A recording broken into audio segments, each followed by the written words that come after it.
In this video, I'm going to show you a really sneaky way to create review copy for your blog. Now let's examine this. Let's look at the problem that you have when coming up with review copy for your blog. Well, you may need to come up with review copy for an affiliate product you're promoting, but you can't afford to purchase the product yourself, especially when you're just starting out and cash flow might be a bit tight. Or you simply don't have time to buy the product and put it through its paces and do a thorough test. And this can be a real problem, because how can you make what you're going to say absolutely believable if you've never really bought the product or had it in your hands, if it's a physical product, to see how it all works and the good and the bad points of it? Well, there is a solution. And what you do is simply rewrite reviews that real customers have done. And you want to include both positive and negative reviews to give, a fairly balanced opinion. You don't want it to be sort of too hyped. You do want to include a few negative points as well, but you do, of course, want it to be mainly positive, because after all, you want people to be enthusiastic about the product and click on your affiliate link and go ahead and buy it, and you get the commission. And this works best on Amazon.com because they have a lot of reviews on their site, but it can be applied to other sites and other products, but as long as it's a site where they invite customer reviews. I'm going to use Amazon for this demonstration. And so I've come to Amazon.com and I've searched for a product that has a lot of customer reviews. And the one I've chosen is this one, the Kindle 6-inch glare-free touchscreen display, Wi-Fi, and includes special offers. And you can see that at the moment it's retailing for $79. And you'll also see that it has 10,168 customer reviews. So this gives me a lot to go through and a lot to choose from. So let's just click here where it says customer reviews, and we'll take a look at some of them.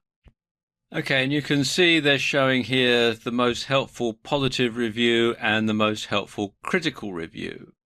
Now, you don't want to use these as source materials for your article, because no matter how well you rewrite them, there's going to be some similarity. So what you want to do is you want to find a review. In fact, you want to find several reviews that have been done sometime in the past, because most people, when they come to sites that have reviews, they only read the first page or maybe the second page, and that's it. So you want to scroll down a bit and find some reviews that have been around for a while, but that people probably aren't going to read right after they've read your article. So let's look here on the positive reviews. Let's just click here.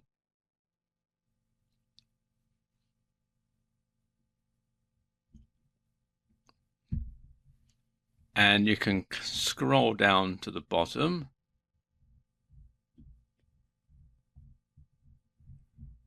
Which is a long way down.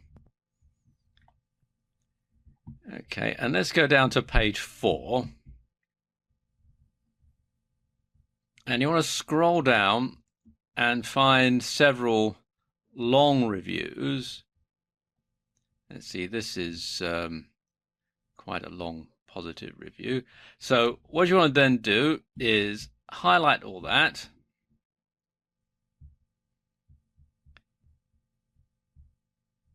There we go.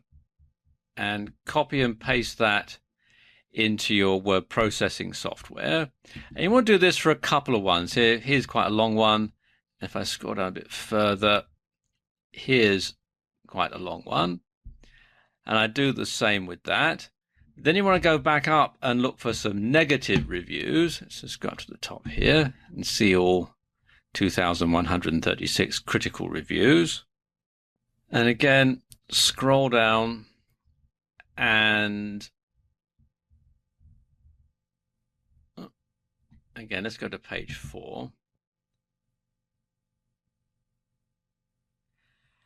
And you want to find a review that's not overly critical, because after all, you want to give a positive enough impression that when people read your blog post, they're going to click the link and go through and buy the product. But you also want to find a few, probably one, fairly unhappy person's review to copy and paste. Let's see, like this guy says, I don't like the touch screen. So you could include something like that in your review, that you miss real buttons and the keyboard and that sort of thing. And here's another one saying touch Kindle is okay by disappointing. And you could put that in maybe as the penultimate paragraph in your review. So you want to have something that starts out positive, then you want to cover the bad points of it, just so that you're not sort of hyping the whole thing, and then end on a high note. So again, I would copy and paste this into my word processor, rewrite it in my own writing style, have a call to action at the end of my blog post, and a link to buy the product with my affiliate link. And that is a really sneaky way of doing a review without actually buying the product.